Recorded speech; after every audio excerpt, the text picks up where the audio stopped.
Check this out. First of all, you throwing too many big words at me. Okay, now because I don't understand them, I'm gonna take them as disrespect. Watch your mouth and help me with the sale. What up, family? It's your boy Amaru, and we are in the top 30. We here. We getting ready to go. Back as always with top 100 hip hop songs of all time. As usual, subscribe to the Like 500 Takes channel if you like what's going on here. You can find me, your boy Amaru, Bite Size Breakdown, talking all things movies, bitesizebreakdown.com channel. With me, as always today, Kobe Toby podcast. One, Mr. Kobe. Mac, how you feeling, sir? Yo, what up? It's your boy Kolby Mac, and we're almost done. I'm feeling good. I'm hot. I'm sweating. If you could only see the way that the Winnie Pooh situation got going on right now, woohoo! Yeah. It's I don't know why I have this big ass sweater on because we got the AC blowing. Maybe that's the reason. And I don't want to just go with a tank top. So it's all good. It's all good. And as always, the one, the only one, Mr. KB, the producer. KB, how you feeling today, sir? Feeling good. Peace and blessings to everybody out there watching.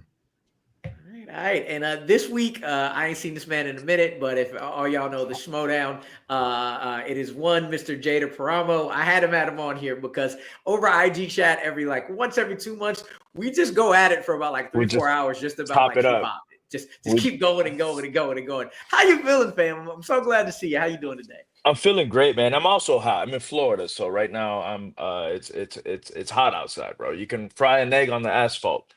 But I'm excited as hell to be here, man. It's just like you said, man. Every time you even when you're promoting whatever you're promoting at the time, reviews, whatever, yeah, and you always just drop some songs that I ain't heard in a minute, or I'm like, people barely know this shit, and it's just, and then we'll just chop it up with that one song or whatever. So very, very hyped to be here right now. Yes. Can't wait. As always, just letting you know what's going on next week. We are going a little later next week, but we're gonna get in the top 20 next week, starting at 8 o'clock. But today we're getting into the top 30. So let's kick it off with what we got at number 30, and it is a man that everybody loves, respects, we knew it was coming. California Love, Tupac featuring Dr. Dre, and everybody forgets Roger Troutman is on that song. He is not just like a sample. The man is there. He's in the video. I had it at 139. Kobe had it at 82. KB, you had it at 22. So I'm gonna kick it off with you, KB. Talk about California Love, son. This was an era where not only was the West Coast, in my opinion, really dominating hip hop at the time, but this was kind of like a standing on the top of the tower, beating your chest like King Kong moment. California Love, the music video, the cameo appearances, the Mad Max theme, like they was doing big stuff in that. I would say it was pretty much, in my opinion, the highest point in Pac's career around that time when this song dropped. Obviously before his untimely demise. But yeah, this is an all-time club banger, cookout banger. Like that's just what it is, man. Like there ain't really nothing else to say. 100%. Kobe, you had it at 82, man. Speak on it. Yeah, I think in the subgenre of like regional or like city anthem songs, it'd be really hard to ignore like what this was for the West Coast. I've said it a bunch before. Obviously, I've got East Coast bias. So from like a musicality standpoint, this didn't really do a lot for me, but I couldn't avoid what it did for a lot of others. I will say, I think the music video elevates the song for me. It's hard to listen to this and not think like what KB was talking about, with the Mad Max theming and how animated everybody was. And yeah, at the right time, like I could be able to rock with this. It's very cinematic, the song is. But it's hard to speak about California and not think about a song That's California Love. Yeah, for real. I have this lower than everybody else, 139. It is definitely, there's a couple of biases. It's the East Coast bias. More than that, though, because as y'all know, I have a Pac song at like number 13. So there's a couple songs throughout this list, and I think another one today that I like mistakenly did it with. This is like anytime the R&B group Next plays and Too Close or any of their Dun, songs plays to dun, me. dun, dun. And I was living in Chicago, and it was just over and over and over and over, and it would not ever end. And like anytime their songs come on, I'm like, skip it. No, please, no, I don't want to hear this shit no more. I'm tired of this song. California Love almost got there for me. That was my only thing. And listening to it again, I was like, nah, man, you rock the hell out of this as a kid. You really tried to make sure you knew Dre's verse, knew Pac's verse, knew every city he was repping at. They were repping at the end in order. And yeah, it's wild to think, like, as a kid, I did not recognize the Mad Max theme in the video. I guess that's one of the few movie franchises back then that I did not watch. But man, there's no doubting just how massive this song was then, how massive this song is now. And I always forget if it's Pac's song or if it's Dre's song. Am I mistaken? Is this not the original? This isn't the original version, is it? Is one of the songs where like they had another version and they flipped it? Or am I thinking of something else? No, you're right. Some, No, there is a different version of California Love that it exists out there. I don't know why I always thought that this was the remix. I could be wrong, but I know there's two different versions of California Love out there. But I think when the album dropped, or because I don't know if this was on the Greatest Hits album only. I don't think he released this on an actual Pac album, if I'm not mistaken. I gotta double check, but I'm pretty sure there is another version of California Love out there. But I think when they released it, it was just this version. Yeah, and I swear, low key, I Yeah. can't remember if like I mix up no. It's not the LA bias. If there's bias, it's Bay Area bias, not LA bias. I'll tell you that right now. But I always mistake it for the Love of LA video. Like I thought he came out with another one, and there's a couple songs that go that way. But Jader, I'm gonna go to you now, man. What do you feel about California Love?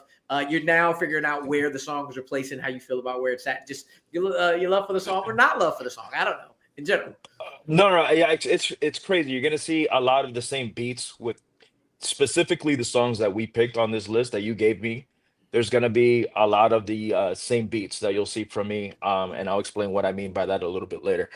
Um, with California Love, it's crazy. If we're gonna talk movies very quick. The whole Schmoedown, what you just said about Mad Max, I didn't see Mad Max also until way later. So California Love video for me was I'm like, oh, obviously I know it came out after, but I'm like, oh, that's what Pac was trying to do. When I finally saw Mad Max, I'm like, oh shit, it's just like the California Love video. But for me, California Love came first for me. Obviously, I know that isn't the case. Um, for me, this song is obviously not Pac's best by far.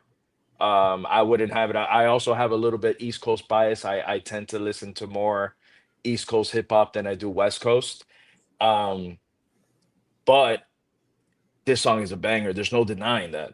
Anywhere you go, it doesn't matter what time. You could be again, like they had said earlier, at a cookout. You could be anywhere in the car, just road tripping, at a club, at brunch. It don't matter. Everybody's bopping their head to this song. It's undeniably that big. Um, Crazy enough, I went to see Slaughterhouse when they were a thing. I went to a Slaughterhouse show, and every member of the group was kind of like repping where they're from. And Crooked, I could have picked any song from the West Coast, and he ended up putting California Love when he was repping Cali. Again, the name in itself is California Love. Exactly. Yeah. But this was, I feel like, again, not Pac's best song, but he probably like the way he was feeling when he was recording this was probably just like invincible, right? like on top of the world. Dre was on his shit because they was just banger after banger after banger. They were just releasing music, releasing music. Everybody was on their bullshit when they were on the recording this. Again, not my favorite Pac song, but it's just so undeniably big that has to be considered one of the greatest hip hop songs of all time. 100%. And one thing I always think about back when it came out, and it just passed. How long did Dre say he'd been in the game at when the song came out? 20 years or 10? Because like that line just passed when I was to it right now. It's like for some reason I think he says 20, but it been in the game for 10 years. There we go. Thank you. Been in the game for 10 years making rap tunes. It was already 10 years then, and the man is still a legend now. The longevity of this man is absolutely crazy. Like we've given Pharrell his love, we've given Timbo his love, but this is the first chance we really give it to Dre. Just the brilliance of Dre is absolutely crazy. Yep. But any other final thoughts on California Love before we move on to the next one? I'm definitely gonna do some research on this other version that you're talking about. I've probably never heard of it. I don't know, but this is the first time I've heard that there was a different version. And again, it could be it's a little hazy. It could probably be some Mandela effect, but I honestly could have sworn. Yeah. I'm gonna be real with you. I could have sworn that I've heard two different versions, and it's a different beat and everything.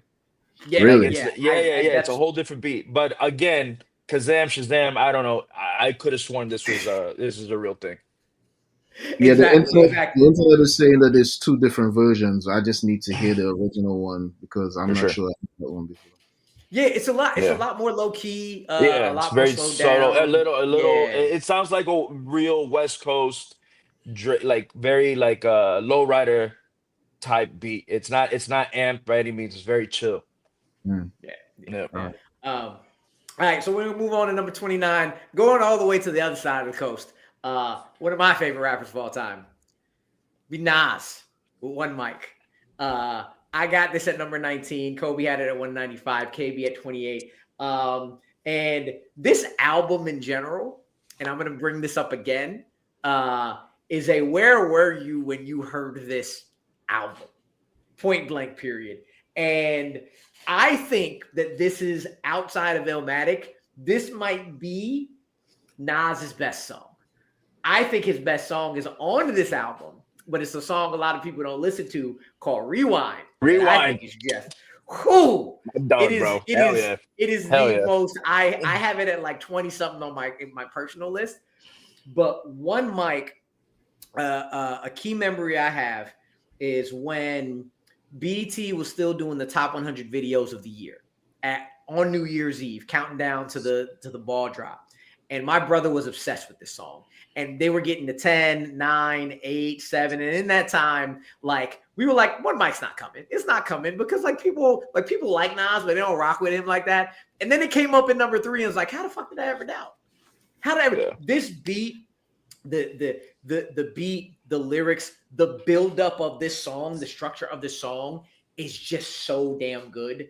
And you want to tend to like think, and it's true sometimes that Nas is just nothing. It raps about nothing but knowledge. And like One Mic with this chorus is like, all I need is one mic, one beat. And he was like, oh yeah, he's like this good dude speaking about conscious rap. You listen to this song, it's all gangster shit.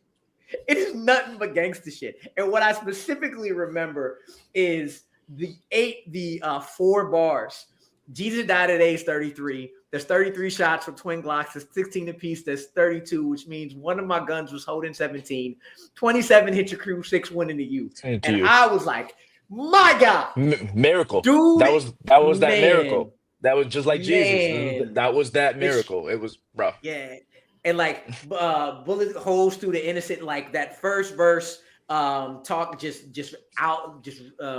relaying the the images of dudes in the street. The second verse talking about shooting up your funeral, and then the third verse just switching it up and switching up the momentum from, instead of building up to an explosion, taking that explosion and bringing it back down. I think this is Nas, and even if it's not Nas at his most lyrically dense, this is probably his best lyrical commercial.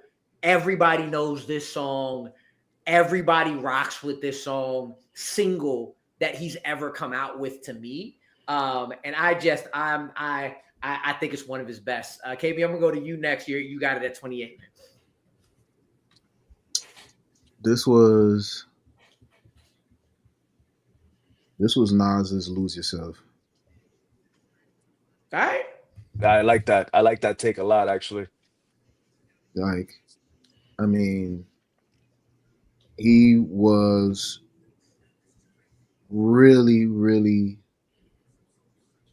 putting, in my opinion, his lyrical prowess on it. I think it might have been overlooked by some of the average folks because of the beat. You know, by this time, people were complaining about Nas's beat choices or whatever. Mm-hmm. But I think for what he was talking about on this song, I think the beat worked well, in my opinion. That build up and aggression in each verse, I think that beat matched very well. And I just couldn't see myself putting this song any lower because of that.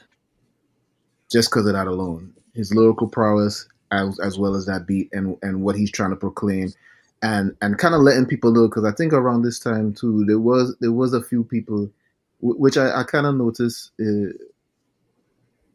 I noticed that with people, right?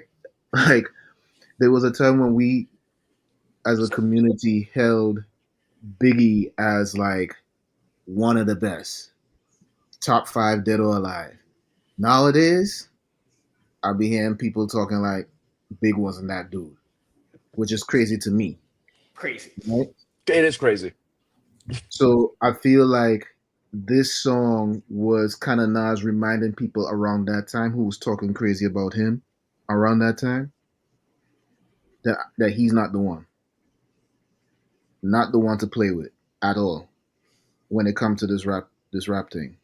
So yeah, one mic belongs where it belongs. Kolby, you had it real low, but I feel like I know what you're going to say about it. But speak on it anyway, my guy. This is a math problem. This arrives with how I wanted this particular ranking to kind of be representative.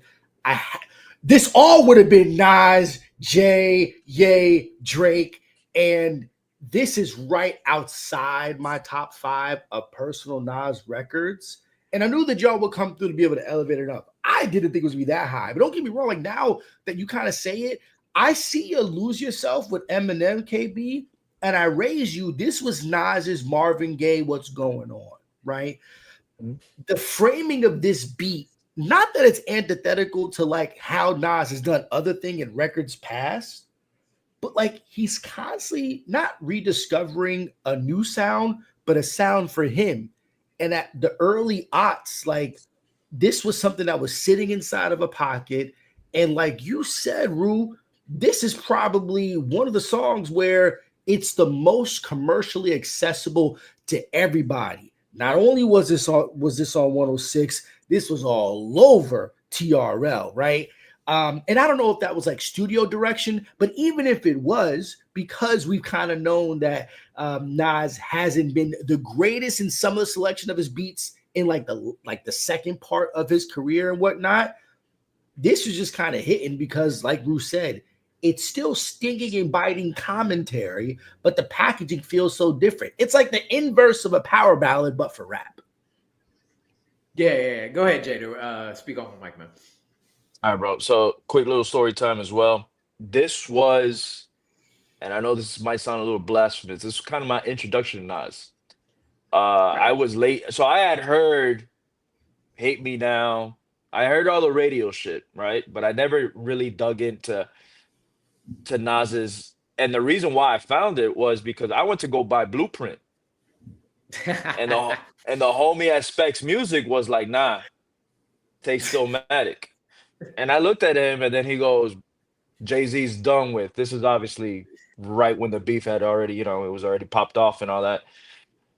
But man, I'm glad I took the album. I ended up taking both. I'm like, if you're saying it's that good, I'm gonna take both. So I ended up taking both. And I remember I, with my hype of Blueprint, I ended up popping Stillmatic first. Because I'm like, let me see what this guy's talking about. Track two is Ether. You get me? And you're already Ether. We're already. I don't know if you guys discuss Ether or Ether or not, but we already Nah, know it that hasn't. that is It hasn't come up yet. that is one of the best diss tracks of all time to one of the greatest rappers of all time, East Coast biased, right? So when you're seeing a juggernaut like this, I was like, who the fuck is this guy? Because again, I had heard "You Owe Me" with Genuine, and the song with Puff Daddy and all that. Okay, he was Puff at the time, so I'm like, bro, is Nas really like that? My older cousin had bunch of CDs, so I went into his shit and I saw that he had Illmatic. It was written, "I Am," all that, and that's when I really dug in. But if it wasn't for Stillmatic, I mean, eventually I would have. But at that time, I didn't. Rewind, funny you mentioned it. My favorite song, Destroy and Rebuild is another. Well, like that album for me is a Yeah, top. that album is It's a just top to bottom album. I love classic. it, right? Uh, One mic for me is basically if like Malcolm X was now, right? With a Glock. That's literally how I see that shit. It's just Malcolm X holding a Glock, talking about, again, the storytelling in the beginning when he's talking about um bust up the glass burst, when he's talking about the cop shooting him and him dodging the Hmm. bullets and all that, right? Everything there is just storytelling. That's something that Nas does really well, which is one of my favorite things about Rewind, which is a lot of the songs that we're talking about. What I love about it is the storytelling that they do. That's one of my favorite things about hip hop is if you're spitting lyrics and I'm visually watching this like I'm watching a movie, right? That's how you're gonna grab me. That's why a lot of the artists now that I like. Cole is one of my favorite artists right now because I think his storytelling is like top notch, right? Um, but he goes from that, and then every verse he starts slow, and then you're climbing, and he's climbing, and he's just going on this rampage, and he explodes. And then on verse one, he ends with "The time is now," right? Boom, all I needed, and then it slows down, and then he goes that, and then verse three, he starts at the top, and then he ends very gradually, very gangster, very, very, very like I don't know, bro. I just love this song. For me, if I had to rank these songs that we're talking about today, this is definitely top two for me, top three. We have so many great songs. Obviously, this is the greatest hip hop song. Like, so it was hard. When I saw the list you gave me, I'm like, holy shit, this is incredible. Right. But One Mic is one that I heard over and over again. And even today, like I was listening to these songs up and down the whole day today, just this same 10 songs over and over with on my end. This song every time just it brings me goosebumps every single time I hear this song. Yeah. It's just I don't know, it's greatness, man. And then it again, KB had mentioned everybody, I guess at the time, which I didn't know, was questioning, oh, Nas really fell off since Stillmatic. This is now the outside, like in retrospect, this is what I've been noticing. And I think like Nas's last releases, like people don't really fuck with them. I guess because he's not putting out music for the public or anything like that. But I still think his projects are top notch, man.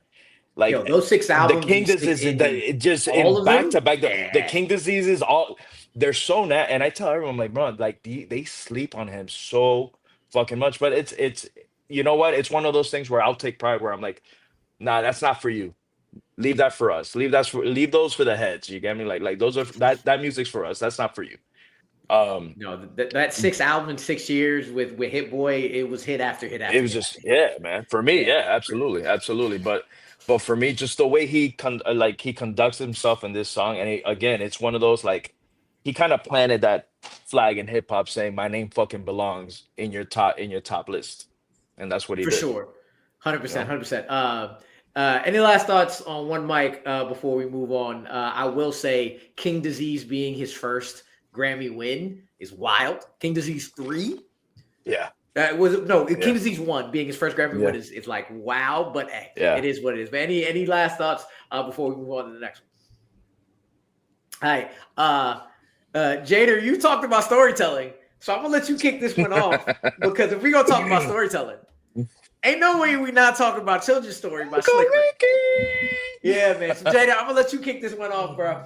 Talk on probably up there with Rewind is one of the greatest storytelling. One of the hip-hop great, tracks of all no, time. absolutely, If not the absolutely. best. Up there for me, up there with "Give Me the Loot," Warning. But if you're talking storytelling rap, there's nothing better than Children's Story. For me, again, I heard the song 1,000 times as a kid, but never really listened to the story that this man is telling. You know, niece, nephews, nephews, his uncle Ricky, right? Dude, wordplay. His name's Slick Rick for a reason, you know, because he's on it. A hip hop classic for me. The way he just goes all about. There's not really any hook on this. It's just boom. He's telling the story. Good night. It is what it is. Um, I don't know, man. It's just one. It's one of those songs that it has to be. This is stay list. It's been stay. When did this song come out? I don't even remember what year this song came out. Was it like 88, 87, around there, more or less. I know it was late 80s for sure. But the fact that I'm pretty sure it was 88. But the fact that 88. this 88. yeah. So the fact that we're still talking about this, and it's still considered one of the greatest hip hop songs of all time in 2025, you know, and there's a lot of people that only know this song by Slick Rick, and that's okay. And I tell people that, and I'm like, that's fine. Listen to his catalog. You know, he's one of the greats for a reason. Um, but this song for me is just it's a masterpiece in what storytelling rap is, and I feel like a lot of the ones that came after, again, your Bigs and your Coles and your Nas's, obviously this was had to be a huge influence on them, Yeah. right? So There's a recent meme out of like it's two separate memes where somebody put them together of like old heads listening to young kids rap music now and not liking it and exaggerating the features, but also the flip version of young dudes listening to the old music and it's an exaggerated version and it's Slick Rick's voice. And I'm like, what are y'all doing? What are yeah, y'all bro, doing? This is yeah, horrible. the Like, just man, disrespect, the the disrespect, and disrespect. it hurts my heart. But also, it's kind of funny, which also hurts. But like, I mean, jokes work; they work. Kolby and KB, both of y'all actually had this at 112. Kolby, I'm gonna go to you first for this. Yeah, I mean, like, yo, shout outs to it doing what it did at the time that it did, and kind of being something that felt a little different from like the stuff that came about 5-10 years before that, right? And I think it's like what y'all just said. There is like this silkiness to Slick's voice that's what differentiates it, right? He's not coming hard onto the beat to do this thing all nice and neat. He kind of like Bars.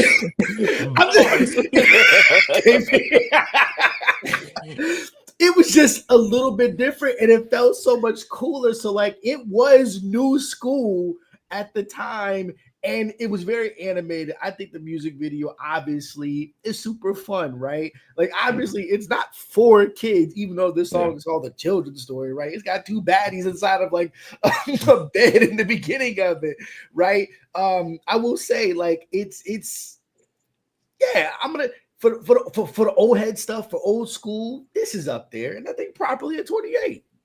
Yeah. KB, what about you? You also had it at 112, man.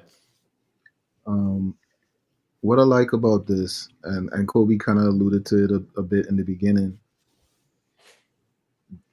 Slick Rick and those of his generation was the first, I guess, generation to kind of evolve hip hop to the next stage, right? The rhyming scheme and pattern of Slick Rick it was far removed from the original hip hop rapping style that Kolby masterfully displayed. Um, the children's story, much like this song and the message, is kind of neck and neck for me personally. Never mind the fact that it's at 112. Like this, I hold this song and the message very high and very close to my heart because of like one is more playful, the other one more serious, but they both kind of talking some serious street life shit, right?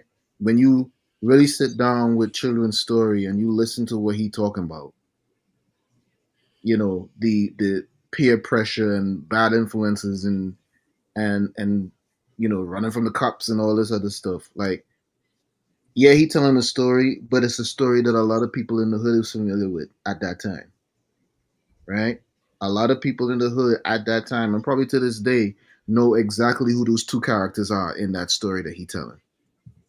And that's why that's the second reason why I think this song is important and why it should be where it's at right now on the list. Because, like you said earlier, this song has definitely influenced a lot of rappers that came up afterwards. Because nobody was really rapping like this before, right? Nobody was storytelling like this before.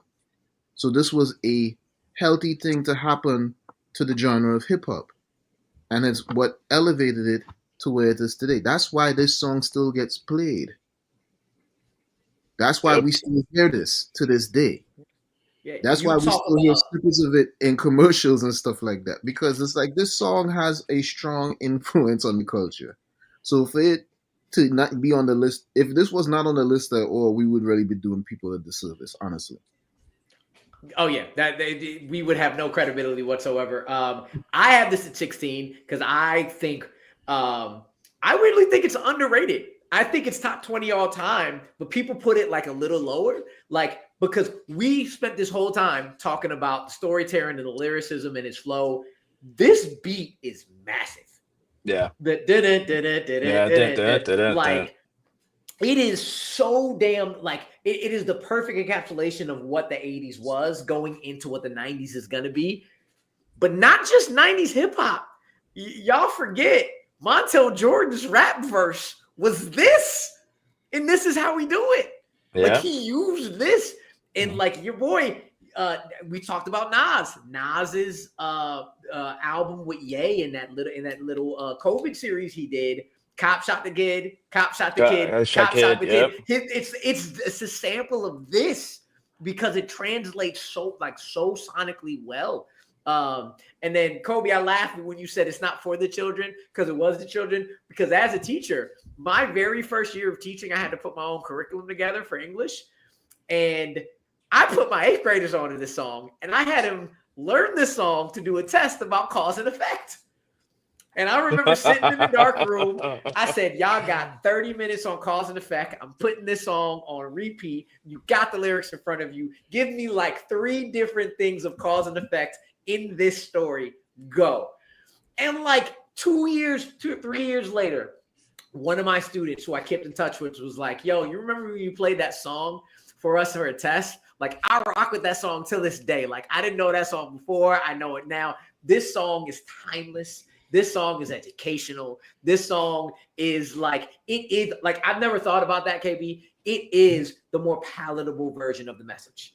And like, thinking like, maybe he says ass once. So like, he doesn't curse because I was able to play the whole damn song. So I was going to mention that as well. The fact that they just did this without cussing. Yeah. Is like, huge. You know, I mean, a lot of hip hop back then. Rakim didn't really cuss early on either. It did not require it did not require cussing or any type of vulgarity to get your point across. It was all poetry. So you know, sometimes I kind of wish we could get back to that, but it is what it is. Yeah. But this song to me is not just one of the greatest of all time. It's one of the top 20, 25. and weirdly underrated in certain aspects. I think it's absolutely classic.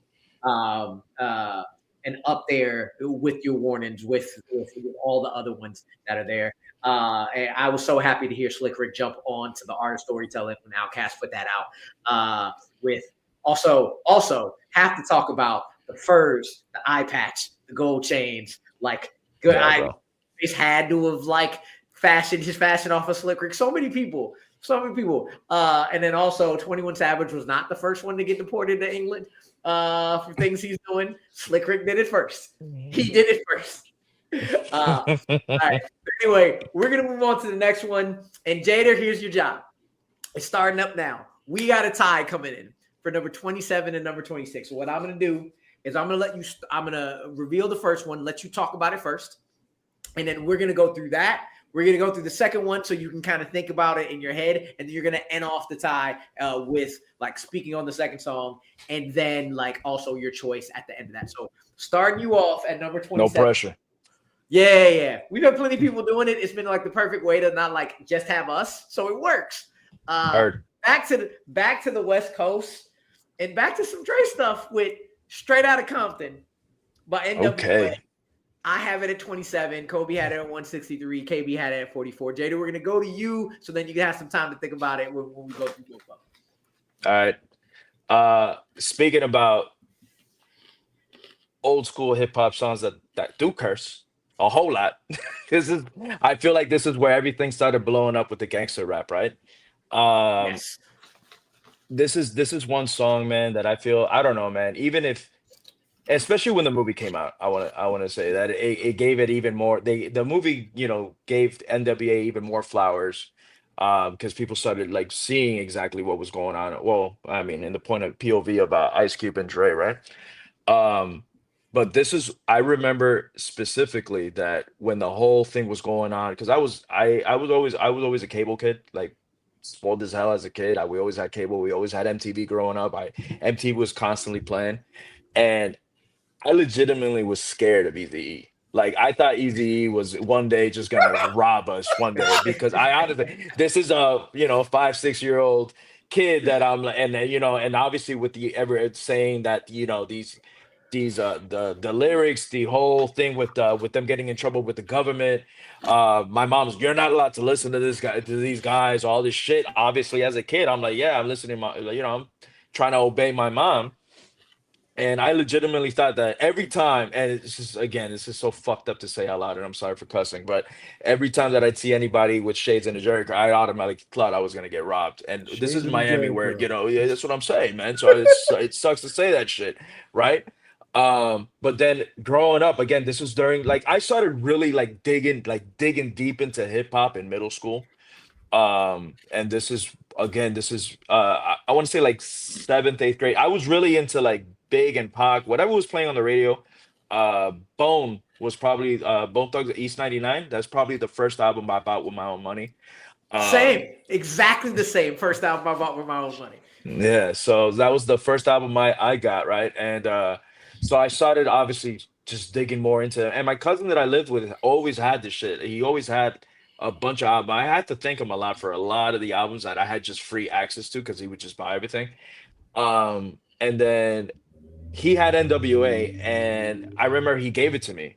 He was like, "You got to listen to this if you really like want to like learn about hip hop. This is where this gangster rap started. This is where what influenced well, not influenced Dre, but he was in it, but like, Pac and all this." And I was like, "Oh, okay, cool."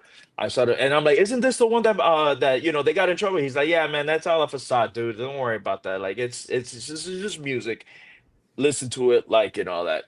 The way that Q was writing, and he did write for a long time, because even sprinkling from this to America's Most Wanted was just top tier shit, right? And I feel like he's one of the most underrated. I don't feel like a lot of people talk about Cube because they see actor Cube. I don't think they go back and really listen to everything that he released earlier. Again, hip hop heads do, but if you ask just general audiences or general like hip hop listeners, where they rank Cube, a lot of the times he's not in the top end of shit, right?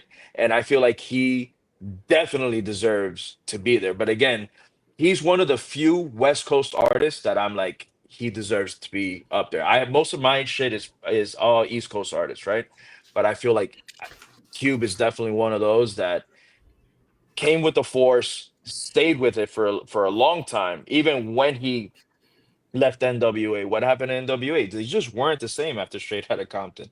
They had their shit, but 100 Miles and Running and all that was nowhere near as good as this album. This is another album that I feel like is a top to bottom album. Uh, West Coast, right? Um, but going from that MC Ren's verse, going listening to Easy's verse, it's just the way they had so much to say of the lifestyle that they were living in, and they just brought that. And again, this goes along with the storytelling. It just brings what it was living in Compton to life. You get me? So for me, like this is a top tier song as well. It's one of my favorite hip hop songs. I have it up, I would have it up there as well. Just a little spoiler. It's one of those for me that is like it's up there. I absolutely love this song, bro. Yeah, I have it at 27, and I'll be honest, a lot of that is impact than straight music, just straight musicality for me. Like I still don't really listen to NWA to this day. Like it's No. few and far between, but I like the respect I have for it, the way I will listen to it, and I've been listening to it this week. I was like, yeah, this is of course top notch. But I think for me musically, it's not as much as something I like connected to. Cube's verse, killing it. MC Ren's verse, I'm gonna compare it to a trio we talk about a little bit later. It's like still dope, but it's like you were clearly like, okay, and then not including Easy E because we know Cube wrote for Easy E. But Yeah. even with my bias, like I had to put it at 27 because I know the cultural impact. I know how well together this song is put. I know that the sound was like back then, and it is masterfully mixed, masterfully with the Dre putting the beats together with the DJ scratches and all that. So even if it isn't completely my jam and NWA wasn't like 100% somebody I really listen to or still like go back to, I like there's no denying, and I could not have like the respect to say, yo, it Straight Outta Compton is one of the most important hip hop songs of all time. KB, I'm gonna go to you next because you had it at 44. Yeah, man. NWA, the polar opposite of Public Enemy. But they did, in my opinion, still had the same type of aggression. I mean, some might argue that NWA was a bit more aggressive. What they represented at the time was angry youth, right? Angry youth coming out or being a byproduct of joblessness, lack of education, gun violence, death, or crime in general, and the crack era, the early 80s straight into the 90s crack era.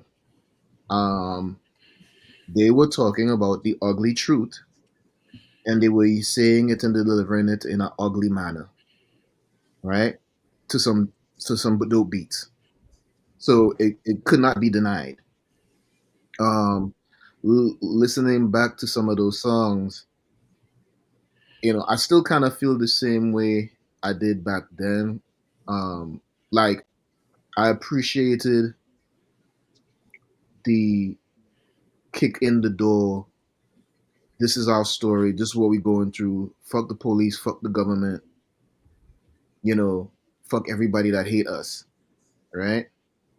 But at the same time, and there's been a lot of discussion about this. They say that a lot of the content was, to a degree, very destructive to our community, right? That being said, though, did they lie? No. No. Yeah. They lied. No, they were literally lifting up their shoe and showing you the shit that they step through every single day when they walk out their house. to so that the world could not ignore the message that they was trying to get out. This is our life. This is what we going through. Yeah, people in the Midwest kind of glorified it a little bit more. Oh, that gangster shit, I love that, da da da da. Completely missing the point of everything that they talking about or they portraying in their songs.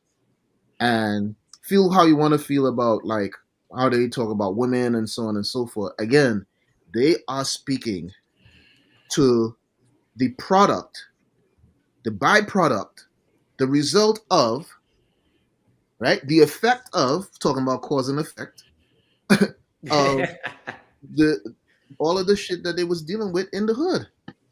Point blank period. So we can two things can be true, right? A lot of the music was harmful to the community because some people might have felt like it was being glorified, or people that was listening to the music kind of was glorifying the things that was already killing the community already. But at the same time, it's putting a spotlight on us, on our communities, and saying, this is what we're going through, what we going to do about it. Are we going to do something about it? Are we going to keep rolling with this? You know what I mean? The fact also that I want to say that NWA really put the West Coast on the map at that time, and really opened up the rest of the nation and maybe probably the rest of the world's eyes to hip hop not just being a Northeast thing anymore, right? We getting different, I guess, subgenres of it now, right? Uh, I feel like that was very important at that time to kind of display that.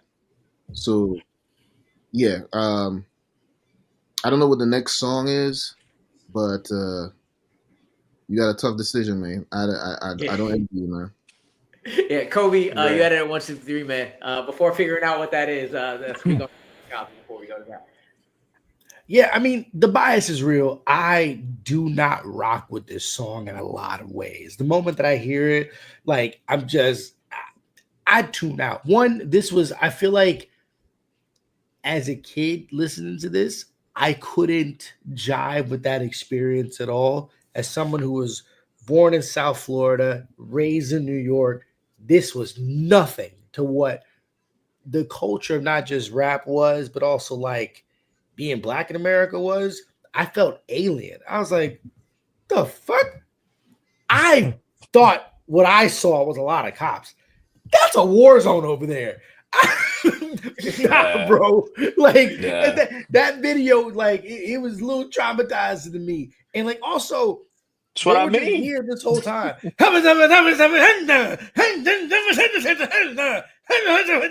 the fuck up. I'm sorry, bro. Like I can't rock with it. I'm gonna respect its gangster, but that's about it. I feel you. I feel you. Like I get it. Yeah. So, yo, like I feel like it's like I said, for me, like I didn't have it to that degree, but I feel the same sentiments. Where it was like, nah, just musically and what it is far from what I was removed, far I was doing, but I respect it. I definitely respect it. But yeah, you do have a tough choice, Jader. Because KB, I'm going right back to you because you brought him up. Fight the power. That's what you got to figure out which one you want to put higher or lower. And low key for me, these are two different versions of the same song in different aspects. But I'm gonna go to UKB first because you have it highest. You had it at 16. And I know a lot of people will be like 27, 26 when this is like usually number one, number two, number whatever. This is our list, but this deserves respect. KB, speak on the epicness of this song. First of all, let's talk about Public Enemy for a moment here. You want to talk about a group that was really for the people, trying to uplift, trying to inform, trying to incite, not necessarily rage, but motivation to want better, to strive for better, to do better. That was Public Enemy, right? That is Public Enemy. I feel like to this day. And when I first heard "Fight the Power," so when I came into this country, I didn't know nothing about slavery. Right? It wasn't that it wasn't. It was not that it's not taught in schools. I had just left the country before I gotten that lesson. Right? So learning about African American culture and the history of African Americans in this country and uh, what they go through in the modern era, especially around that time, uh, it was like, man, like how much longer can you keep this foot on your neck, right? And here comes Public Enemy, screaming to the top of their lungs, "Fight the power." That video, first of all, the most such a powerful thing to see, right? Um, these well dressed, healthy, strong looking black brothers doing that march, doing that militant routine. Like I could see why the racist 1% was scared of it. was scared of people like that. I could see it because can you imagine the whole country, black people across the country, with that mindset? That's terrifying for them. Um, but let me just step off my soapbox for a second. Let me not get too crazy. Because he's asking. But yeah, Public Enemy, man. There's a couple of songs that I truly enjoy. Um, not just for their lyrical aggression, because they were very lyrically aggressive on their songs. But a lot of their beats was banging. So that kept me listening more, of course. Um, this is a song for the history books. Public Enemy is a group that should be talked about more often when we talk about the history of hip hop. Um, and again, this is why I think, like even going back to what you were saying, Rue, about having your introducing your class to that Slick Rick song. I feel like as a society, we should definitely be highlighting people like Public Enemy to the next generation, so they understand not just the history of hip hop, but the history of this country, man. Yeah, I'm gonna say like these two songs are so similar to me in a lot of ways because similar to NWA, Public Enemy was another group that I respected but didn't listen to as much. I will say I listened to Fight the Power a lot more than I did Straight Outta Compton. Much of it because of blanking. Help me out, Schmoedown people. Why can't I think of this freaking movie? Do the right thing, brother. Do the right thing. Thank you. Sometimes my brain just goes to mush. It does. I promise you, I still play trivia. I do. Do the right thing. Like when freaking Flavor Flav go and Chuck D go 1989, and you just wait, what? What? And then it happens again with the whole Elvis was a hero to me. Elvis it was a hero to me. It didn't mean shit to me. Yeah, man. It's just it hits. Both of these songs hit hard in different ways. This beat is crazy powerful. Chuck D's voice is up there. I think it's him and Rakim that have the most powerful voices in hip hop. Like they're the ones that you hear them and you listen, you hear them and you recognize. And this song in general, and you said the video was so powerful. You also cannot just disassociate it with how powerful do the right thing was as well. Because it's a part of this, it's a part of this movie, it's a part of this soundtrack. Jader, you talking about not to talk about movies that much. We talk about movies all the time on this damn show anyway. Yeah. Okay, good. We're good then. So this is who you're talking to, but with us on it. But this song also, like, I think there was a point in time also, KB, where people, especially now, were like, oh, Public Enemy, the one with like the what? Yes, he did. The one with the crazy dude Flavor Flav, and it like tries to bring him down. No, this song, Flavor of Love. Yeah, that's why everybody goes. Exactly. This song shows why why Flavor and Chuck D were so well together. The ultimate frontman, hype man, but also rapper duo. Completely different styles, but meshing perfectly. I like this song has always been powerful. And just straight up is I like never wrong putting this as the number one song of all time, let alone or two song of all time, let alone hip hop. But again, just because of the listen stuff, because of how much I actually listen to it compared to other things, I have it. I was like, there's no way I'm not putting it in the top 20. And I put it in 20. Kolby, I'm going to you, man, before Jader will talk on it, has to make his decision. Don't mistake my lack of reverence as disrespect. This song just wasn't for me. I'm glad it made it into my 200, and I figured that it would be elevated off of that. This song was for you, brother. It is. But at the time when it came out, the only power I was fighting was my bedtime, right? Like that was it. I was fighting with the Power Rangers. That was it. It was me against Rita Repulsa. Like that was it. I wasn't on the that putties. type of The putties going at you. Yeah, fuck them putties. Fuck Lord Zed. Power glove. Like, that's the power that I'm fighting. I'm fighting the evils of the universe, right? On the instruction of Zordon, son. It just caught me at a wrong time, but I give it up. I think what I'll do is I'll circle back to it to like grow more of an affinity for it. You know what I'm saying? But shout outs to it. Y'all did a great job on it. And I'm not gonna blame you because again, like I also did not listen to the song much until this week when I like had to put it on the playlist. So I feel both of y'all on that. Jader, I'll let you speak on Fight the Power first, and then whenever you want to say, hey, this is what I'm gonna put at 27, this is what I'm gonna put on 26, let us know. Y'all gotta know kind of immediately where I'm gonna go. But I also didn't really grow up listening to Public Enemy. I heard Straight Outta Compton, I want to say 500 more times than I've heard this song, right?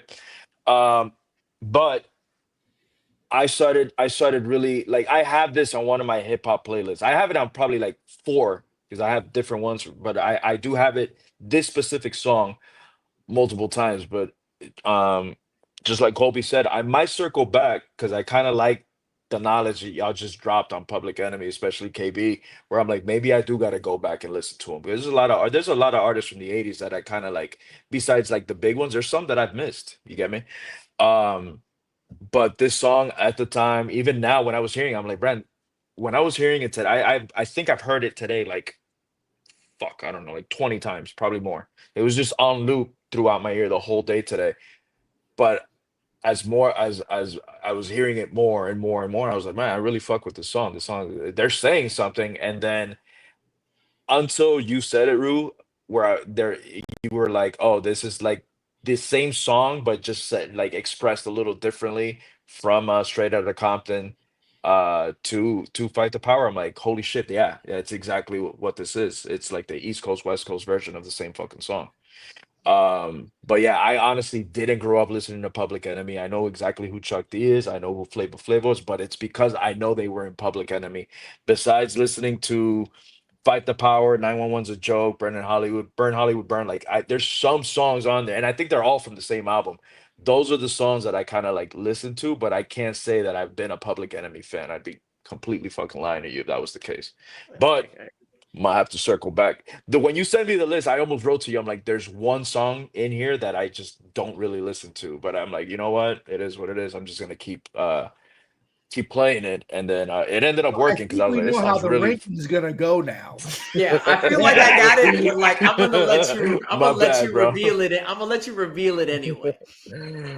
Yeah, no, bro. I have to go Straight Outta Compton, bro. I'm sorry, bro. Hey, I'm man, sorry. when you get to the best of the best, it is what it is. And again, this is why, like, when I came up with this, I was like, if you have a tie, how do we do this? Let the guests do it because it's different guests every week, so it's not us three. And I love it. I love it. So we got at number 27, Fight the Power. Shout out to Chuck D being one of the number 1 New York Knicks fans. And he's just, as much as I see him on Twitter repping for the Knicks, always makes me feel great. And number 26 is Spike Lee too. Yeah, Spike Lee too. We're talking with Straight Outta Compton at number 26. And Jader, I'm sorry, bro, your job's not done. And it actually is getting a little harder because after the 2-way tie, we have a 3-way tie. So we got 3 more for you to kind of go through and listen to. So we still got to figure out 25, 24, and 23 now. Same deal. I'm going to go to you first, and we're going to wait till all the way to the end for you to reveal 25, 24, and 23. So we'll go over to, we've been talking about East Coast, West Coast, kind of all this episode. But I know where you're going. When you go down south to some of the greatest hip-hop songs down there ever, it's pretty classic, man. Mind Playing Tricks on Me. I had it at number 9, Kolby at 125, KB at 98. Jader, we're gonna start with you with Mind Playing Tricks on Me, and then we'll get into after that. I fucking love this song. I'm gonna tell you right now. This is it's a masterpiece for me. Another group, and I'm gonna tell you also, I didn't really grow up listening to Ghetto Boys all that much, but I grew up listening to this song heavy.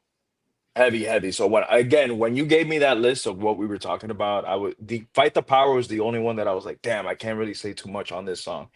Everything else were good. Storytelling. Top notch. I was one of the ones when I was growing up listening to hip hop, I would see a lot of the because I grew up with the Jays and the Nas and the Ludas and the Nellys. Like it was late 90s, early 2000s, or mid 90s, early 2000s. That's when I really started like really listening. And a lot of the rappers that I would listen to, they always had Scarface on their top. Scarface was always on the top. It's just one of those rappers that southern rappers that everybody just has major respect. And for me, the first time I heard a Scarface before like digging into the song was I think it was Growing Pains that he had with that song with Ludacris, right? He had Growing Pains. Yep. And I thought he was okay. I was like, hey, he's all right. I didn't think anything of him. And then I started I dove more into Scarface's catalog than I did doing Ghetto Boys, right? But man, what a song for me. Again, it goes as far as storytelling. It's just movie guy. The visuals for me, every time that I can listen to a song but see a movie in my head, it's an automatic win for me. This is for me that this is just like it's a tight it's a lengthy song because you have how many verses? You have 3 verses. you have three Face, verses. No, but you have 3 and a Bushwick. half. Yeah, Bush. 3 and a half. Yeah, Bushwick. 3 and a half. Yeah. Bushwick Bushwick Bill does at the 2. end. Yeah. Scarface, Willie D. This to say, yeah, Bushwick. So lengthy song, but it's just from the beginning to end when they're telling the Halloween story, what they're gonna do, how they're gonna rock, all that. Like it's just watching a movie in my head. So for me, this is one of the greats. I absolutely love this freaking. I'm just scared to see what the tiebreaker is now because there's other songs on this list that where I have to put it. So the pressure's on me. But absolutely, like if you're talking about Southern rap, this is one of the goated songs that has ever come out of the South.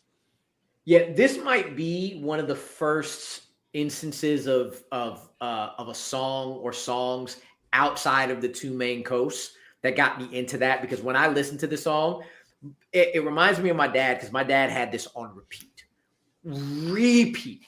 Like he's grown out of hip hop a lot, but this is one song he will continuously be like, you better turn that shit up. Like I have this at number 9, top 10. You said it. It's masterful. The storytelling, the slow down beat, the talk of paranoia and mental illness for Black men. I think Scarface is one of the most underrated rappers ever, because you said like a lot of people put him in their top 10, but it's usually the hip hop heads. It's not like mainstream people like, who's Scarface? And you're like, yeah, who's Scarface? You need to learn who Scarface is. But I always got to go to Bushwick. Rest in peace to Bushwick. That learning that like then he disappeared and my boys disappeared too. Damn, it wasn't even close to Halloween. And like as a kid listening to that, I was just like, whoa, okay, yeah. Man. The fact that like, yo, he leaned into the fact that he was a little person and all that, and like the the front of We Can't Be Stopped is when he got his hospital photo of when he got shot in the eye. It's just like out there. And this is the one I was talking about where I like Willie D, but Willie D reminded me of like what MC Run did in Straight Outta Compton. He's the verse that's like, it's good, but it like kind of, when you got Bushwick and you got Scarface next to you. You have Scarface twice, by the way. Twice. Yeah. And I every time I hear it, I'm like, man, Willie D, I love you, but you could have stepped up a little more on this song, just a little, but it's still dope. Yeah. It's still like 3 Black Crazy and Crippled Senior Citizens, and the way he delivers that is dope. Like I said, I have had this in my top 10 hip hop songs of all time for a long time. And honestly, when it came out, like it transcended region, because I did not know they were from Houston for forever. For a very, very long time. I thought they were from Atlanta for a long time. Yeah. But like, yeah, Scarface is one of the best to ever do it. Ghetto Boys is one of the best to ever do it. I'm gonna put my face on to get my my charger. KB, I'm gonna move to you and Kobe. You can go after that. I should be back though pretty soon. I don't remember if I knew at that time where the Ghetto Boys hailed from. Yeah, I'm not sure if I knew at that time, but I did find out eventually. On this song, obviously, Scarface, his verses stuck out a lot. And of course, for me, Bushwick, as Wu said, R.P. Bushwick Bill's verse stuck out to me as well. It wasn't too long afterwards that I started really paying attention to any features with Scarface on it, and I'll be damned if anybody tell me Scarface never delivered. Like that it's I can't take you seriously as a as a hip hop lover if those words come out your mouth when it comes to Scarface. Scarface is a great storyteller. I would dare say that he might have even influenced a lot of the Southern rap, especially the ones who we consider great storytellers and poets, like Andre 3000. You know what I'm saying? Like, I will go so far as to say yes, he influenced people like him to be where they at now. Now, as far as the Ghetto Boys catalog overall, not too much there to really talk about for me. But when it comes to this particular song, I don't care where it is played. I'm going to stop and listen to the whole thing. Mm-hmm. And that's how powerful that song is. 100%. Kolby, you had this at 125, sir. Yo, it feels like it kind of like is a combination of the storytelling that we got with Slick Rick's children's story, but like with the kind of like edge. Like this when I thought this was from the West Coast, right? The sound sounds like that. When I think of like Southern music, I don't think of this. I think of 504 Boys. I think of I'm thinking of the Big Timers. I'm thinking of Trick Daddy. Like that's the South sound. So I don't kind of equate it towards that. It's also obviously years before that, right? But for what it was at the time that it came out, I respect this. I definitely wasn't in the place to probably like have an appreciation of it the way like I would want to. But you can't deny the lyricism. You can't deny the kind of like, it's not a sleepy beat, but like it definitely has that kind of like West Coast chill vibe to it, right? I feel what you're saying here. For sure. Yeah. It is definitely something different than what you would come out of. But honestly, thinking about it, you think of Houston, you think of Chop and Screw, you think of Schmoedown. It does kind of fit the early vibes before you start getting into the Paul Wall, Slim Thugs, Chopped and Screwed versions. It's more slowed down, it's more laid back. But I've never thought about that, but I definitely see what you mean in terms of it feeling like a West Coast vibe. West Coast vibe. All right. But with that, we're gonna go on to the second song that we're gonna try to figure out. And it's actually one of my favorite surprises being this high. We talked about them last week. We're gonna talk about them again. It's the Fugees with Fuji La. I had this at 124. Kolby, you have it at 21. KB, you had it at 87. Kolby, I'm going to you first, man. Speak on it. That just lets me know that there's probably some more Fuji's coming. I mean, we had Killing Them Softly already gone. Now I got a Fuji question. All right, what did you cover? We covered Killing Them Softly. Killing Me Softly with his song is the only. If you covered that, there's definitely one it's the only Fuji song we've talked about so far. Not the only Fuji featured song, because we also talked about Do Out That Thing earlier in the list. I think that was like somewhere in the 80s or 90s. 69. And I think Killing Them Softly with this song was earlier, was last week. Let me tell you something. Ooh la la la. It's the way. That is such like effortless swag to slink into, and it's one of the records that like everybody can just be able to take part in, right? Like there's something, it's weird, this particular beat feels so uplifting, right? But at the same time being real gully. And I love the back, like I swear there's something so like special about Lauryn Hill, man. Like to be able to kind of like marry the soul that you would get from a Mary J with like the depth that you would get from a Nas, that makes Lauryn Hill. Like, and everything that she does, like obviously they're part of a, like this is a group, but like you can't take your ears off her. When she opens her mouth, I feel like majesty is coming forward. They're like dropping stuff. Dropping his mic. That's what he's doing. Yeah, Fuji Live. There you go. Yeah, forget it. My headset unplugged. Like, unplugged. Lauryn Hill unplugged. Yo, Lauryn Hill unplugged. Oh gosh. Woo! Sidetrack, bro. Fuji Live is just absolutely great. I love the timelessness to this song. Everything that's being talked about, a bit over my head as a young kid, but just like driving around Yonkers, New York, like in the 90s in my uncle's Beamer and just feeling the AC, or just like how the cool breeze at night, you just feel so hot. It's great. All timer. Definitely all timer. JD, I'll go to you next for Fuji La, because it feels like me and you have like the same trajectory hip hop wise for a lot of stuff. And if it's the same, this was the album. This was that album. This was the album. This was 96's album, in my opinion. Honestly, the score is one of the greatest gifts to hip hop, in my opinion.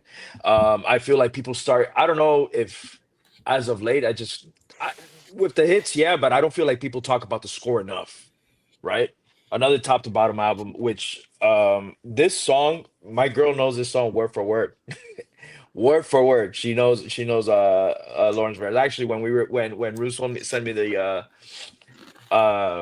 set list, the list yesterday, I immediately put it in the car. We were gonna grab some dinner. Children's Story was first, Fight the Power was next, Fuji Line. She's like, "You're gonna talk about this?" And I was like, she's like, "Bruh."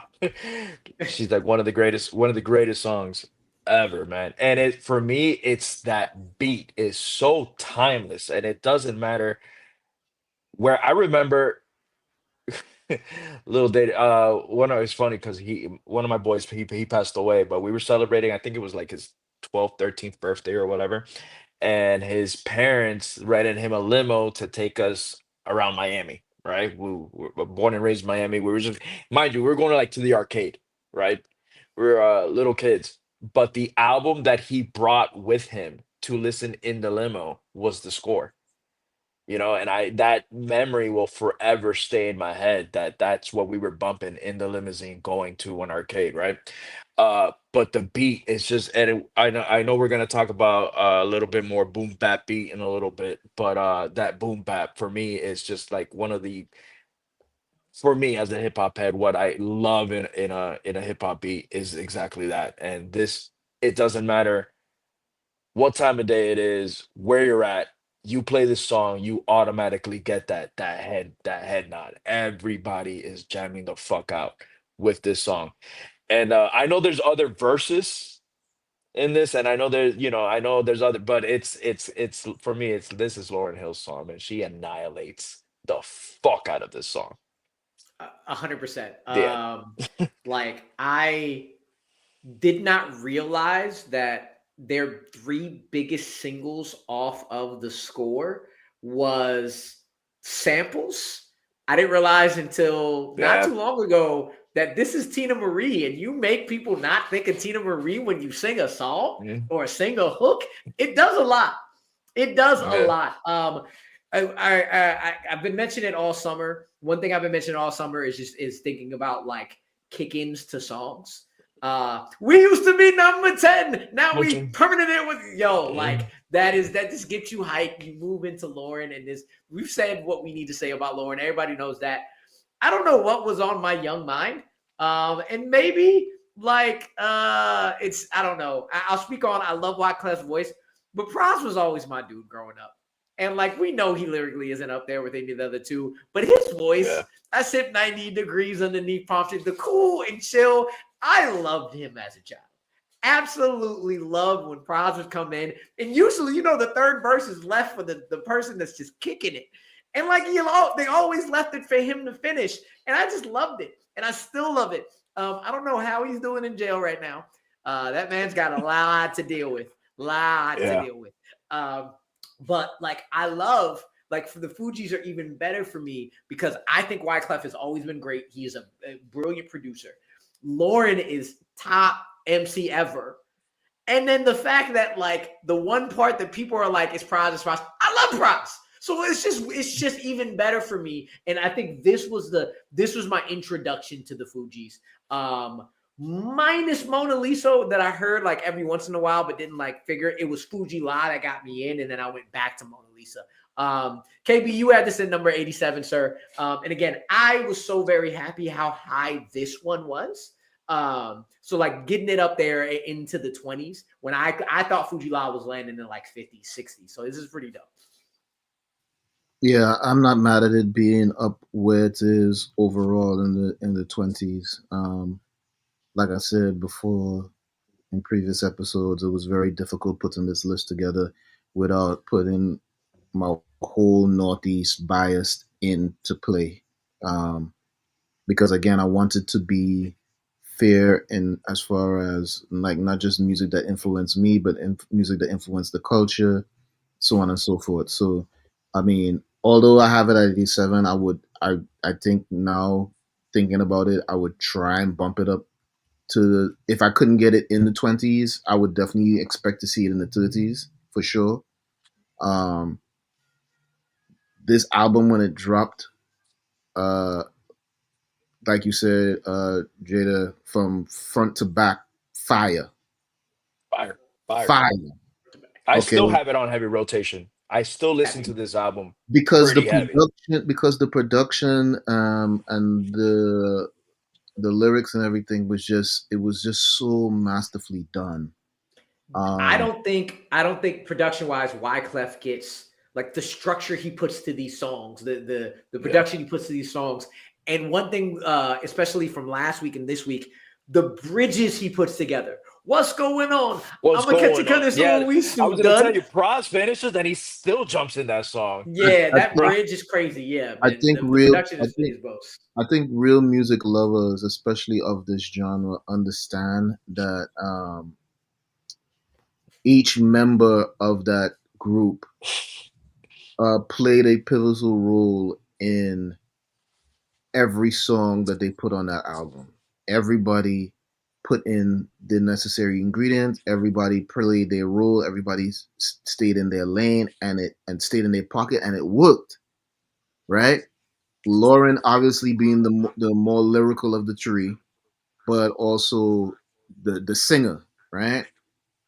Her singing Fuji La to that echoey, you know, weed smoked filled forest. uh, you know, just hearing that first thing in the morning, I remember when I was an avid weed smoker, hearing that song first thing in the morning, it was just like, man, like Yeah. it's what a great song to wake up to, man. Fugees represented an era, dare I say, where backpack rap was starting to get cool again. Um, because at that time people were still kind of, and I mean, still to this day, I guess, is either we partying or we gangster, right?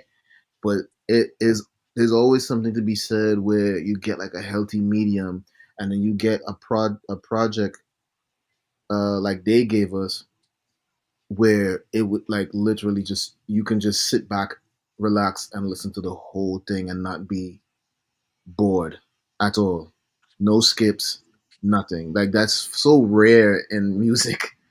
Um, and they knocked it out the park with that album and definitely with this song. So I'm not mad where it's at right now at all. 100%, 100%. So we gonna rip the Band-Aid off. We might know what's going on because you got it on your shirt. It's the Woo. It's Protect Your Neck. Kolby, I'm gonna go to you first. You got No it at bias. 197. 197. Go ahead and speak on the Woo again.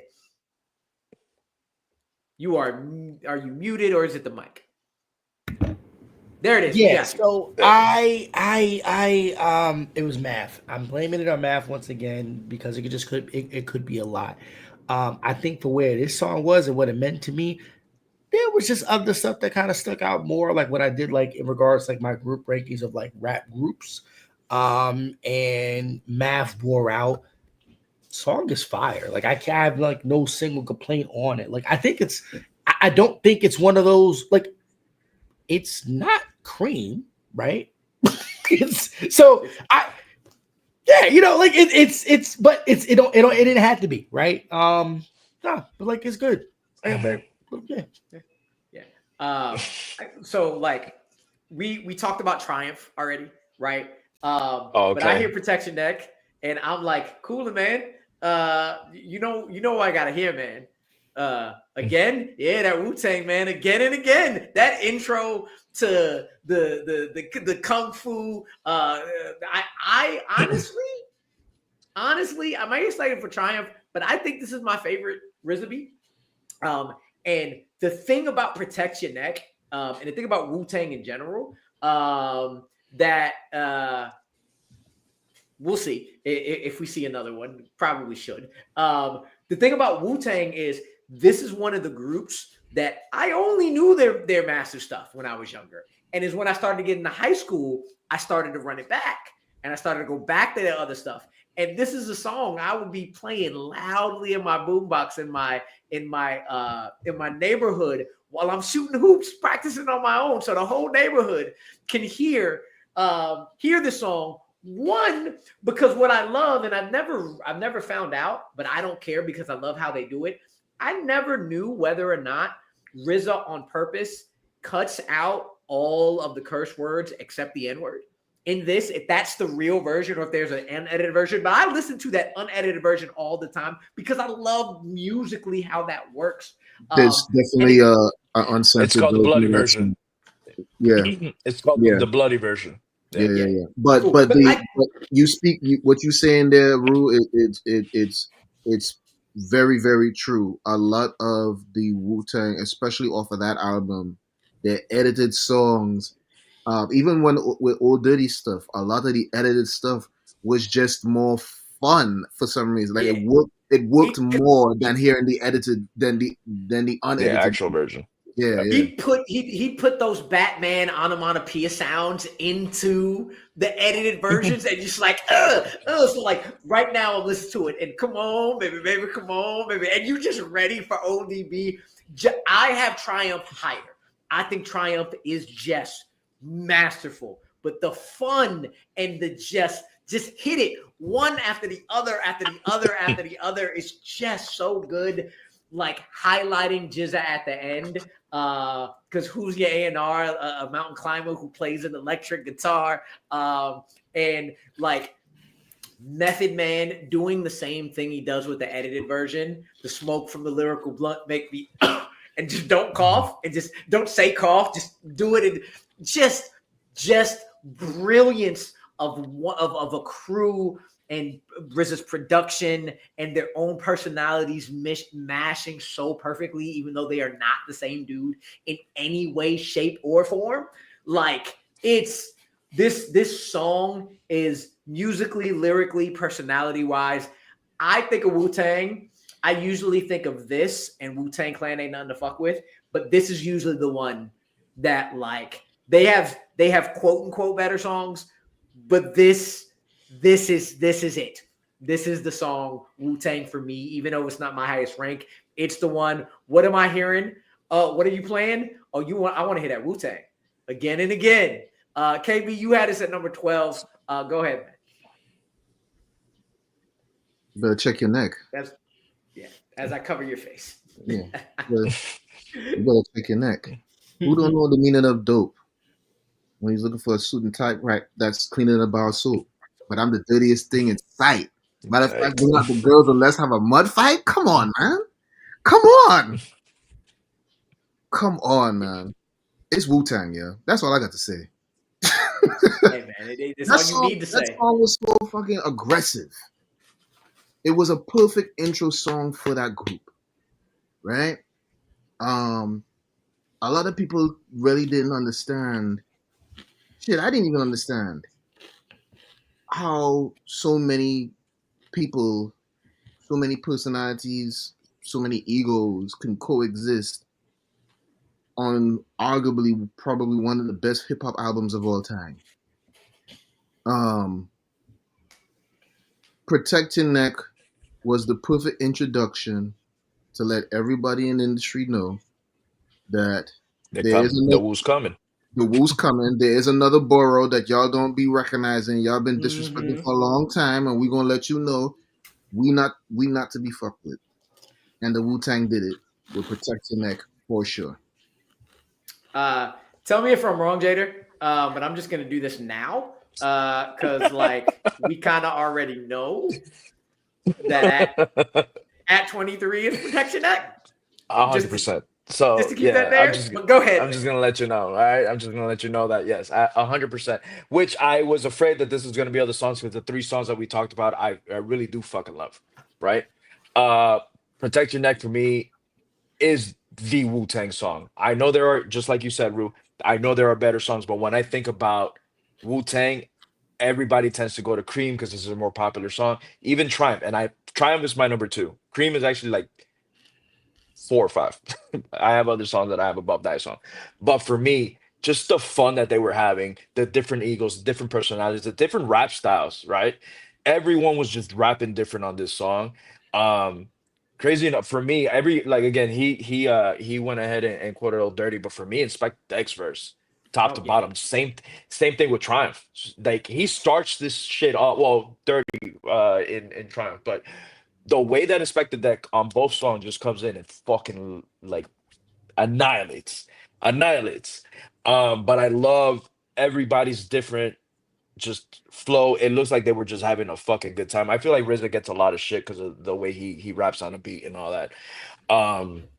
But this song for me, every time I hear Wu-Tang, it's immediately and it's a thing that me and my girl tend to joke about all the time when we're like getting at each other's like necks and all that, but we're like, yo, protect your neck, bro. Like we're always talking shit to each other, and this is one of the jokes that we have. But with that being said, I think that 36 Chambers is probably top 3, top 5. It's up there with the greatest hip hop albums of all time. It's just an album that I can rock over and over and over again. I don't get bored of it.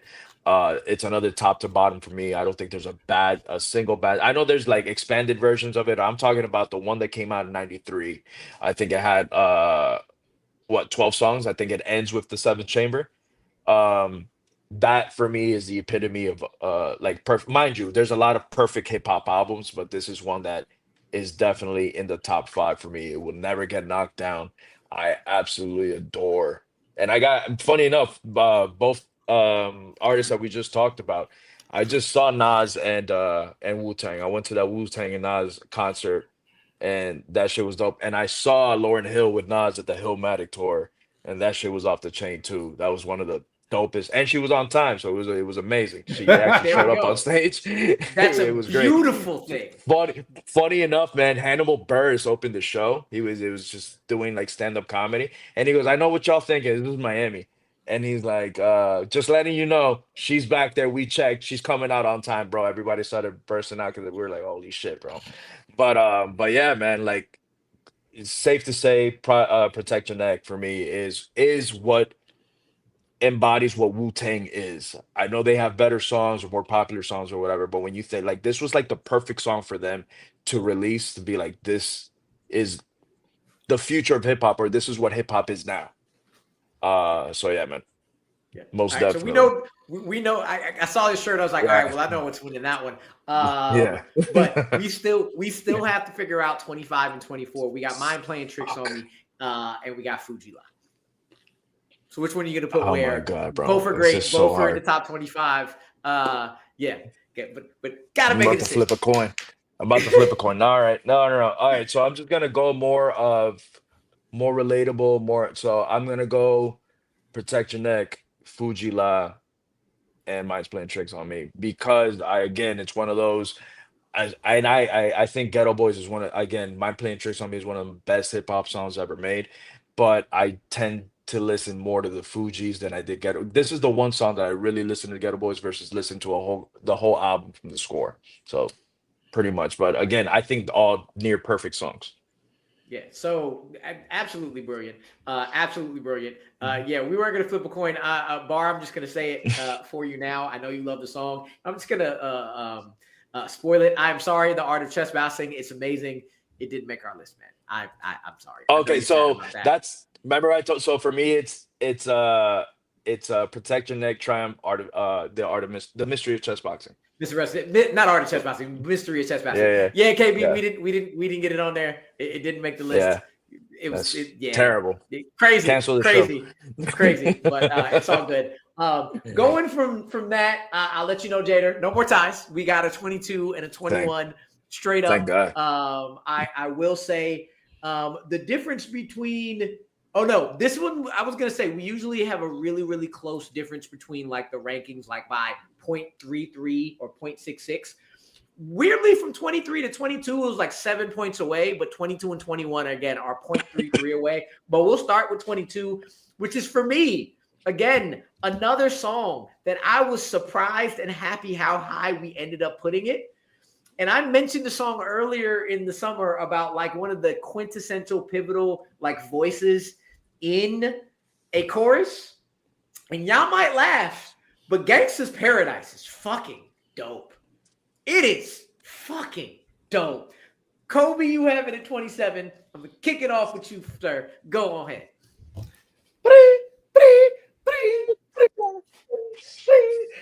All right.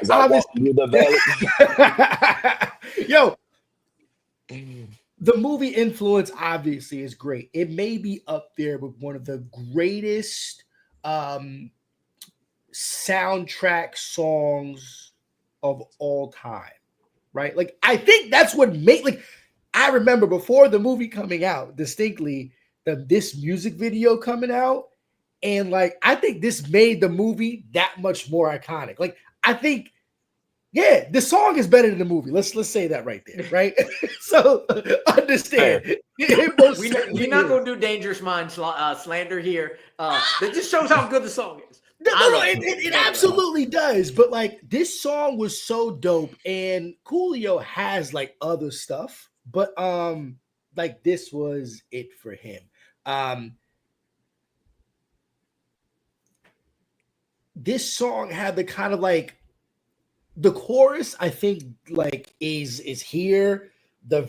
Like his cadence is so different, right? Like I feel like I can hear Busta in it. I feel like I can hear some West Coast influences, and he mashed it all together. Tell me, why are we so blind? Like, it's a great song.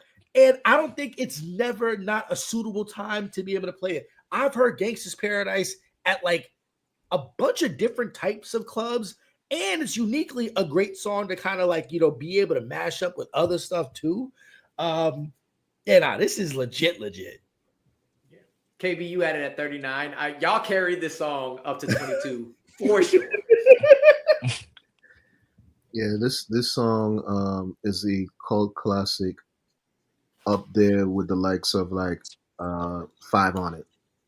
Like, yeah, that's the song. That's the one that we know. The other one with the dude on the chorus, we know that quintessentially. Yeah, and it was surprising. I didn't dislike the song when I first heard this, right? And I used to hear it on the radio all the time as a youth, but I for some reason I never felt like it would carry on into the next generation the way it did, and I'm actually pleased that it did. Because like I said before, it's really hard as an artist to be heard, especially before the age of the internet, right? And if you manage to, even if you were being called a one-hit wonder, right? If you got one hit in the door and it's still being played 20 or 30 years later, did you really lose?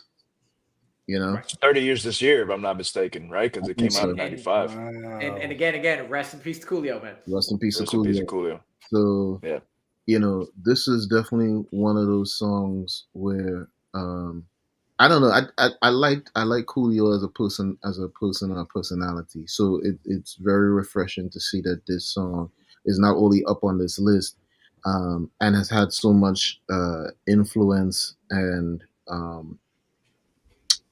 had such a positive effect on so many people over this time. I'm just happy to see that it's up here. Jader, I'm gonna go to you before I finish it off and we move to the last one. This was the first hip hop song I ever learned in my life.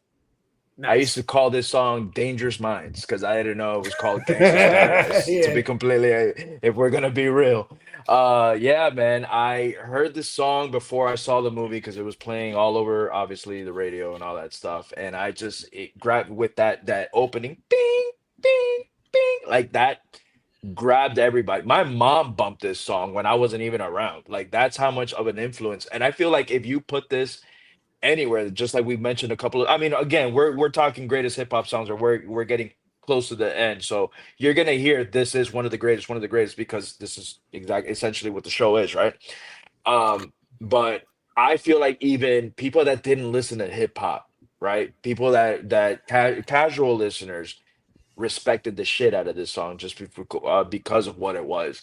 It was not a song that cussed at all. I don't think he cusses at all in this song, if I'm not mistaken. Um, but the influence obviously given also with the movie. When the movie starts, that's the first thing you hear. When the movie ends, I think it's what you hear, if I'm not mistaken. It's the beginning credit, roll, end credit. I'm not 100% about the end credit, but it's just it is.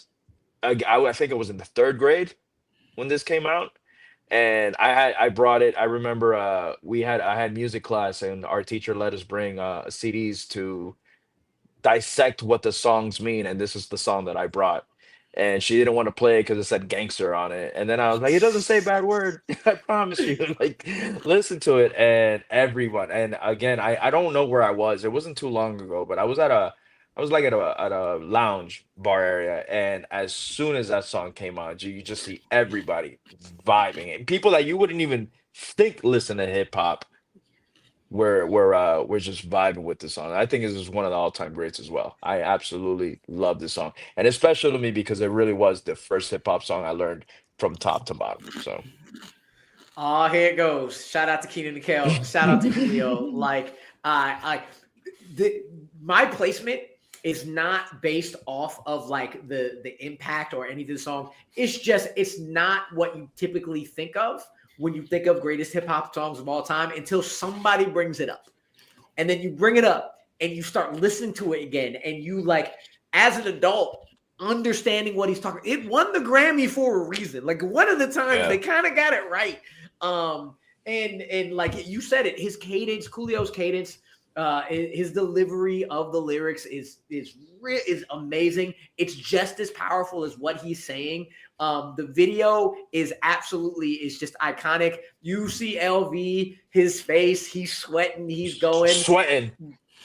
But you cannot bring up the song, and he eventually turned around on it without bringing up the epicness of Amish Paradise and what Weird Al Yankovic did with that damn spoof. I love that version as much as I love it, and I was so happy when I heard Coolio, like, he was rightfully pissed.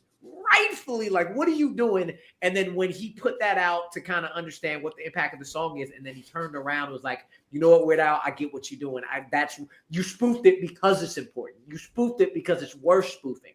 And like I hear Amish Paradise at the same time as I hear Gangsta's Paradise, because the beat, the cadence, the flow, everything about this song will makes it one of his best spoofs. Like, that's how epic this song is, because it is, you said, it's transcendent. Like, everybody knows this song, loves this song. And like, yeah, I'm like, I put it at 145. Like, it should be on my 200, but it probably won't do that. And then I saw y'all's numbers. I was like, oh, hell yeah. Let's fucking go.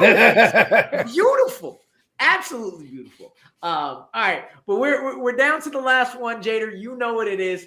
And KB, you have said over the summer so far, a lot of the times you were like, man, why did I put this so low? If I think about it, like I messed up. I should have put it higher. I put this song at 15 and I'm still thinking I put this too fucking low. I love posse cuts, and the absolute greatest posse cut to ever be put on wax from different people is Here We Go, Yo. Here we go, yo. So what's the scenario? I was in Simi Valley, California, coming off working off of a job on the National Park Service. I'm in the middle, like damn near next to a farm, and I am bumping this windows down. And this like 40-something-year-old white lady pulls up to me, looks at me, smiles, and goes, just because it's so dope. And like, it also reminds me of quintessential, like another meme or another video, like my wife sent to me and laughed our ass off. You hear 90s hip hop, you just go, and this is exactly what you do with Scenario. This is exactly what you do with Scenario. Started off with Fife, just my favorite member of Tribe, absolutely killing it. Mine too. Hearing the Yo MTV Rap stories of Charlie Brown trying to like fight for his place in it because he's got Busta next to it. And then you got Dinko just in the middle. I still don't know all the words that Dinko says with funk, flip, flat, just like trying to get that fast enough to figure out what he's saying. But it all comes down to Busta, man. It just all comes down to like Q-Tip being the one to set him up. Don't ever try to test the water, little kid. Yo, Mr. Busta Rhymes, tell him what I did. Gave him 4 bars, went back to it, and then just let him hit out the park. Just as I combine all the juice from the mind, heal up, reel up, bring it back, come rewind. Just row like a dungeon dragon. Nicki Minaj doing a whole song based off that part alone. The beat is not even like the beat is not even that fast or that upbeat, but it goes so hard for how laid back it is. But I have it at 15. I could argue it's number 1 for me. I could argue it's number 5 for me. Like I was like, it had to be impact and stuff. And even the impact is crazy. But like looking at it now, my heart feels like this is too low for you on a regular list and on a personal list. This is like, what's your favorite hip hop songs of all time? Scenario. Usually number 1 coming out of my mouth. Absolutely usually number 1 coming out of my mouth. It's Scenario. Like this song is just so damn fun, so damn hard. Just everybody came and everybody came with it. Everybody came iron sharpening iron, but also I'm coming for your head because I'm trying to get that last verse and bust the one out. And it is what it is. KB, you have it at 74. Go ahead and speak on this masterpiece. I mean, you can say that this song had a powerful impact. Boom from the cannon. There you go. There you go. Uh, yeah, man. When I first heard this song, first of all, when you talked about the beat earlier, right? Like, it's a very simple beat, Just a but yeah. a very effective beat, right? There ain't no bridges or nothing needed for this. It's straight to your face, hip hop mace. Okay. Um, of course, everybody did their thing on this song. I think the choice as far as, and I don't think people talk about this enough, right? When you put in songs like this together, masterful songs like this together, right?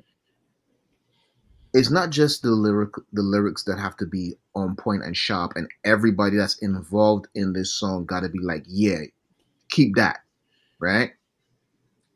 But what we don't talk about enough is the placement of each verse, right? And how pivotal that is in making a song okay to legendary status, right? And this song does that. Everybody was put exactly where they needed to be in this song, period, right? The fact that they had Buster in the middle, and I think people already knew, right? From songs prior to this, right? Even though it didn't garner a lot of attention or a lot of spins, I think people who heard Buster prior to this knew there was something there, Yeah, just right? another case of the PTA, just the Right. leaders. Yeah, Yeah. Like people knew there was something there.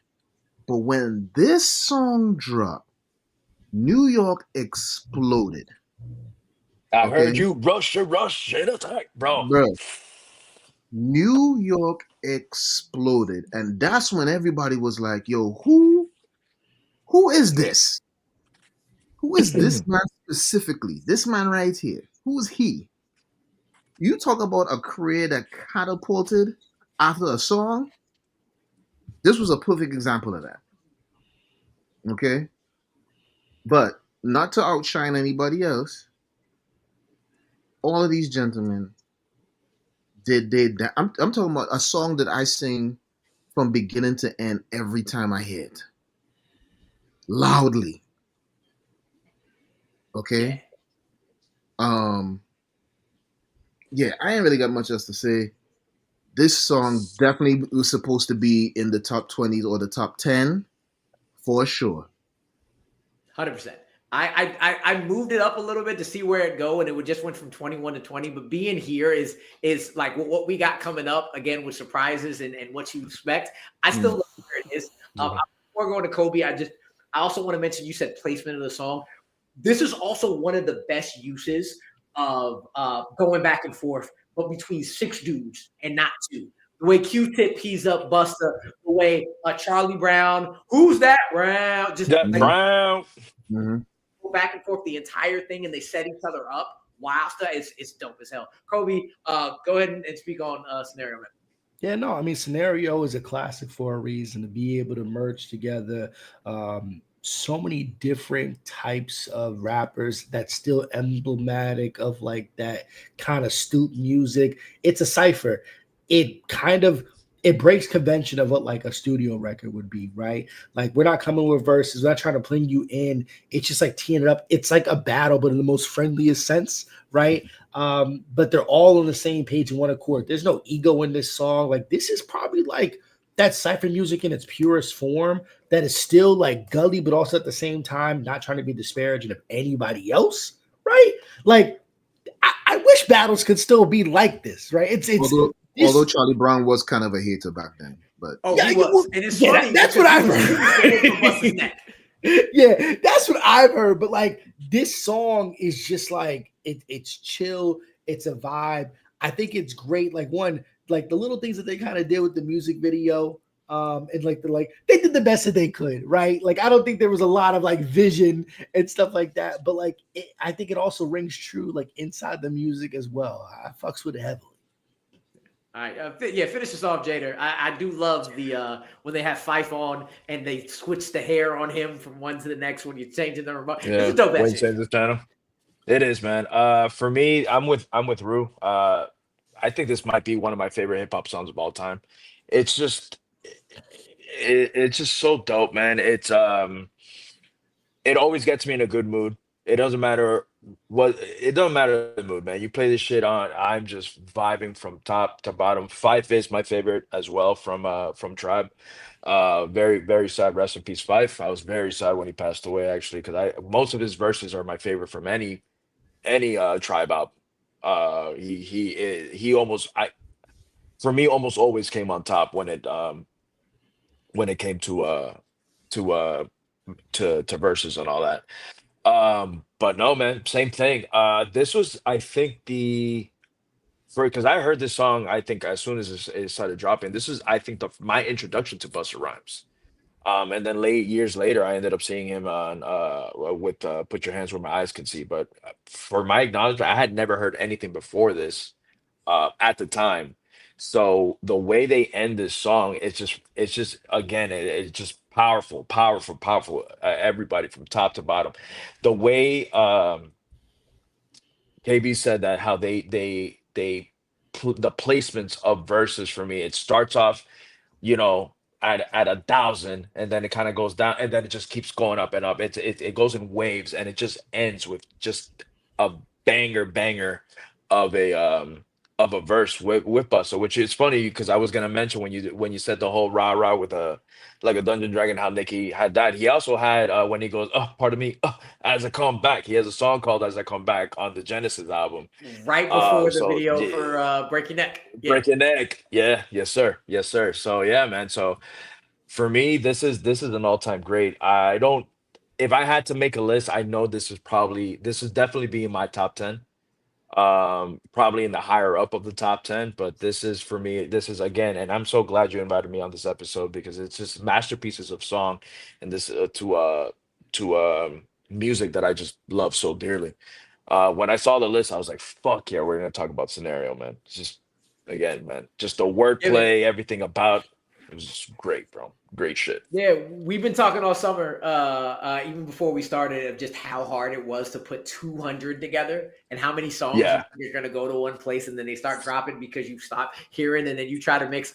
Am I going to put my personal? Am I going to put like impact? Am I going to be balanced? What am I going to? It's just, it's a task, but it's a task I've been loving to do all summer, and I appreciate you coming on. So before we get out of here, just a recap of where we're at now. Jader had a lot of work to do, and he helped us out, but we started off with the West Coast banger that is California Love. Went over to the song that comes on after Rewind and Stillmatic, I believe. So it's a 1-2 punch in one mic. Then we got the final of my first year English Unit 2 test. Children's Story in Slick Rick. Then we have one of the best songs, protest songs, hip hop songs, soundtrack songs, best songs of all time. 27 Fight the Power, coming over to the West Coast equivalent, that hit you in the head equivalent to that, coming out of LA, coming out of Compton, straight out of Compton. Then we got Mind Playing Tricks on Me, one of the best songs on health and just men in general, coming from the Ghetto Boys. Ooh La La La. Fuji La, what more can you say? Jader's got it on his shirt, number 23, Protect Your Neck. Protect your neck. Shout out to Weird Al. Shout out to Coolio. Shout out to LV, number 22, Gangsta's Paradise. Here we go, yo. So what's the scenario? Coming in at 21. I want to thank everybody for joining us this week. Next week again, we are in the top 20. Got 2 more episodes to go for this top 100 list, going on at 8 o'clock next Tuesday. Thank you, Kolby. Thank you, KB, for joining us always. Jader, let people know where they can find you. If you got anything you want to talk about, plug real quick, or if anything, just let them know where to find you. Got nothing going on. Infamous J13 on IG, Jader Paramo on Facebook. I ain't got shit going on right now. I'll probably be joining you on another show because I love to talk music, love to talk movies, man. Just Down whenever. Appreciate it. But again, thank y'all for joining. As always, I'll let Russell take us out. What? Bro, what are you talking about, man? Bro, I'm out, man. That nigga's tripping.